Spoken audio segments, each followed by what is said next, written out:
Hello guys, నేను మీ Daniel Prakash. Raja Saab teaser cut అయితే వచ్చింది. నాకు నిన్నటి వరకు నెగిటివ్ ఒపీనియన్ క్రియేట్ అయింది ఈ యొక్క సినిమా మీద బికాస్ ఆఫ్ పీపుల్స్ మీడియా గురించి మీకు తెలిసిందే. ఏ ఒక్క సినిమా కూడా అంత బ్లాక్ బాస్టర్ హిట్ కొట్టింది అయితే లేదు. రీసెంట్గా కన్నప్ప ప్రభాస్ గారి గురించే ప్రభాస్ ఉంటేనే సినిమాకి వస్తారు అని ఒక చిన్న హోప్ తోటి ప్రభాస్ ని హైలైట్ చేసి అతని నుంచేమో అతను కూడా చాలా ఇంటర్వ్యూల్లో అతనికంటే గ్రేట్ నాకంటే లేరు తోపు అన్నట్టుగా మాట్లాడాడు. బట్ ఏదైనా సరే ప్రభాస్ గారు ఉంటేనే ఆడియన్స్ వస్తారన్న ఒక చిన్న హోప్ తోటి అయితే మాత్రం కన్నప్ప చాలా వరకు హైప్ క్రియేట్ చేశారు. అదొక పక్కన పెడితే మరి ఆయన ఈ సినిమాలో ఒక 20 minutes కూడా ఉంటాడు అనేది అయితే నాకైతే నమ్మకం లేదు. బట్ చూద్దాం, ఎందుకంటే వన్ డే షూటింగ్ వెళ్ళాడు. వన్ డే షూటింగ్ లో ఎన్ని షార్ట్స్ కవర్ చేశారు, ఎన్ని షార్ట్స్ కవర్ అవ్వలేదు, అసలు ఎంతవరకు షూటింగ్ జరిగింది కూడా మనకు తెలియదు కన్నప్ప గురించి. కన్నప్ప అయితే మాత్రం డిపెండ్ అపాన్ ఓన్లీ ప్రభాస్, అది నాకైతే అనిపించింది. అయితే ప్రభాస్ గారు యాజ్ ఇట్ ఈజ్ గా పీపుల్స్ మీడియాకి కూడా కంబ్యాక్ ఇద్దామని చెప్పేసి అనుకుంటుండొచ్చు. లేదు అనుకుంటే ఆయన వింటేజ్ లుక్ ని మారుతి గారి డైరెక్షన్ లో చూపిస్తే ఆడియన్స్ ఎలా ఫీల్ అవుతారు అనేది కూడా అనుకుంటొచ్చు. ఒక బ్లాక్ బాస్టర్ సినిమా హిట్ కొట్టడానికి ఇది ఒక అవకాశంగా ప్రభాస్ గారిని ఈ సినిమాలో తీసుకోవడానికి కారణం అయ్యింది అని నాకైతే అనిపించింది. నిన్నటి వరకు పీపుల్స్ మీడియా ఎడిటింగ్ కానీ ఆ పోస్టర్స్ లుక్స్ కానీ ఎవరిని కూడా అంటే అంత ఎస్పెషల్లీ ఎక్స్పెక్ట్ చేసినంత ఎవరిని ఆకట్టుకోలేదు. అందుకే పీపుల్స్ మీడియా మీద చాలా వరకు నెగిటివ్ ఒపీనియన్ ఈ సినిమా మీద అయితే మాత్రం చాలా వరకు ఘోరంగా ఉందన్నమాట. మరి చూడాలి. అనుకునే టైంకి టీజర్ కాదు, నిన్న పెట్టిన పోస్టర్ అయితే మాత్రం అదిరిపోయింది. ఆ పోస్టర్ని చూస్తే అసలు ముందు వచ్చే పోస్టర్స్ కి ఈ పోస్టర్ కి చాలా అంటే చాలా డిఫరెన్స్ వచ్చేసింది. అండ్ లుక్ అయితే మాత్రం మామూలుగా అయితే లేదు. అది ఎలా ఉంది అంటే ఒక 10 సంవత్సరాలు ప్రభాస్ గారిని వెనక్కి తీసుకెళ్ళినట్టయితే నాకు అనిపించింది. ఎస్పెషల్లీ ఎందుకంటే పోస్టర్లోనే నాకు అంత కనిపించింది అంటే ఇంకా మూవీలో కూడా ఒక 10 సంవత్సరాలు వెనక్కి పంపించి వింటేజ్ ప్రభాస్ గారిని లుక్ అయితే ఇద్దామైతే అనుకున్నారు. అందరూ బుజ్జిగాడు అని అంటున్నారు, కానీ బుజ్జిగాడు కంటే డార్లింగ్ ప్రభాస్ అయితే ఆ స్లాంగ్ కానీ అది అప్పుడున్న ఆ స్వాగ్ కానీ అప్పుడున్న కామెడీ టైమింగ్ కానీ నాకైతే కనిపించింది. మరి మీరందరూ దీనికి యాక్సెప్ట్ చేస్తారా? బుజ్జిగాడు సినిమాలో ఉన్న కామెడీ టైమింగ్ ఉందా, డార్లింగ్ సినిమాలో ఉన్నట్టు కామెడీ టైమింగ్ ఉందా అని మీరైతే చెప్పొచ్చు. ఎందుకంటే బుజ్జిగాడు కొంచెం మాస్ ఎలివేషన్స్ ఉంటాయి, మాస్ డైలాగ్స్ ఉంటాయి, దానికి తగ్గట్టే డైలాగ్స్ ఉంటాయి, అంటే అది వేరే లెవెల్. బట్ ఇందులో కొంచెం డార్లింగ్ సినిమాలో ప్రభాస్ గారు ఏదైతే టైమింగ్ అయితే ఉందో ఆ టైమింగ్ అయితే యూజ్ చేశారేమో నాకైతే అనిపించింది. మరి స్టేజ్ మీద డైరెక్టర్ గారే బుజ్జిగాడిని మరి మీరు చూడబోతున్నారని డైరెక్ట్ గా చెప్పిన తర్వాత మనం డార్లింగ్ సినిమాతో కంపారిజన్ చేయలేము నాకైతే అనిపించింది. అంటే కంపేర్ చెయ్యకూడదు అనుకుంటున్నాను, అనిపించింది అనట్లేదు, అనుకుంటున్నాను అంతే. మీరు ఈ పాయింట్స్ ఎందుకు గుర్తించట్లేదు అంటే అసలు సినిమాలో మీరు ఇది గమనించారా?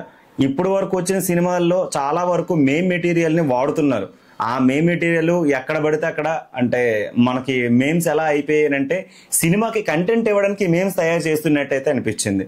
ఓకే, అలాగే మొన్న సింగిల్ సినిమాలో శ్రీ విష్ణు ఎన్ని మేమ్స్ అయితే వాడాడు, చాలా గట్టిగా వాడాడు. అలాగే ఇప్పుడు కూడా ఇందులో ప్రభాస్ గారు దోలు తీర్చారు, మేమ్స్ అయితే గట్టిగా వాడేశారు. అంటే కావాలంటే ఈ రెండు మీరు అబ్జర్వ్ చేశారా?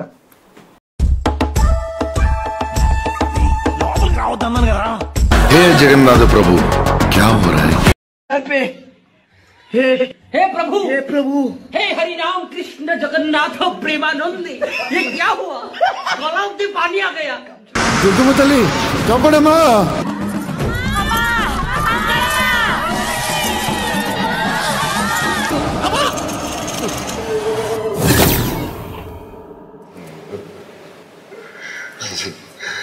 తాత వైర్ కొరికేసాడేమో చూడరా బాయ్. గులాబ్ జాములు కలగలడిపోయాయిరా. అలాగే వీళ్ళ కాస్ట్యూమ్స్ లోపల వెళ్ళిన తర్వాత వీళ్ళ కాస్ట్యూమ్స్ ఇక్కడ సప్తగిరి గారిది ఆల్రెడీ ప్రేమ కథా చిత్రంలో సప్తగిరి గారి వల్లనే సినిమా హైలైట్ అయింది. అలాగే ఇక్కడ కూడా సప్తగిరికి స్పెషల్ రోల్ డిజైన్ చేశాడా అన్నట్టయితే నాకు అనిపించింది. అందుకే కాస్ట్యూమ్స్ కూడా వీళ్ళకి ఒక టైప్ ఆఫ్ కాస్ట్యూమ్స్ ఇక్కడ 3 persons కామెడియన్స్ ని యాడ్ చేశారు. వాళ్ళ ముగ్గురికి ఒక్కొక్క టైప్ ఆఫ్ కాస్ట్యూమ్ అయితే ఇచ్చారు. ముగ్గురు హీరోయిన్స్ అయితే ఉన్నారు. ముగ్గురు హీరోయిన్స్ చాలా హాట్ గా మంచి మిరపకాయ మిర్చి బజ్జీలాగా అయితే అనిపించారు. కానీ ఇక్కడ ఆల్రెడీ ఒక హీరోయిన్ ని క్రిస్టియానిటీగా, ఇంకో హీరోయిన్ని ఫారెన్ నుంచి వచ్చిన ఫిగర్ లాగా ఇంకో హీరోయిన్ని ఆ క్యారెక్టర్ని ఇంకా చూపించలేదు. కానీ ఇక్కడ ఒకరు హిందూ, ముస్లిం, క్రిస్టియన్ అనే టైప్లో ఆ 3 హీరోయిన్స్ అయితే నాకు కనిపించారు. కానీ ఫిగర్లో బాగున్నారు. ఆడుకుంటున్న యంగ్ హీరోగా ఈ యొక్క 10 సంవత్సరాలు దగ్గర 10 సంవత్సరాలు ఏమో మరి బాహుబలి తర్వాత ఆ స్వాగ్ కానీ, ఆ బాడీ టైమింగ్ కానీ, ఆ డైలాగ్ డెలివరీ కానీ ఇంతవరకు ప్రభాస్ గారిలో ఎప్పుడు కూడా ఈ బాహుబలి తర్వాత, బాహుబలి వచ్చిన కానించి ఇంతవరకు అంత మంచి టైమింగ్తో డైలాగ్ డెలివరీని ఎక్కడ చూడలేదు. ఆ కామెడీ టైమింగ్ అయితే చాలా వరకు మిస్ అయింది. డార్లింగ్, బుజ్జిగాడు ఈ సినిమాలో ఎప్పుడైతే మనం తర్వాత బిల్లా సినిమాలో ఈ కామెడీని ఎప్పుడైతే మనం మిస్ అయ్యామో ఇప్పుడు ఆ కామెడీ కోసం జనాలు ఎదురు చూస్తున్నట్టయితే ఉంది. అలాగే ఇప్పుడు ఈ టీజరే కాదు, సినిమా మొత్తం ఆల్మోస్ట్ ఇదే కామెడీ అయితే ఉండబోతుందని నాకైతే అనిపించింది.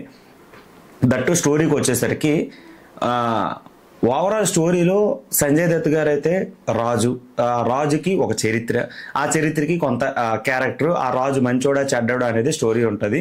కానీ వీళ్ళ నలుగురు ఈ టీం మెంబరు ప్రభాస్ వీళ్ళందరూ లోపలికి ఎలా వెళ్తారు, ప్రభాస్ గారు వాళ్ళందరూ ఇలా లోపలికి ఎలా వెళ్తారు, వెళ్ళేటప్పుడు అక్కడ జరిగే ప్రతి ఒక్కటి గ్రాఫిక్ గా అయితే చూపించారు.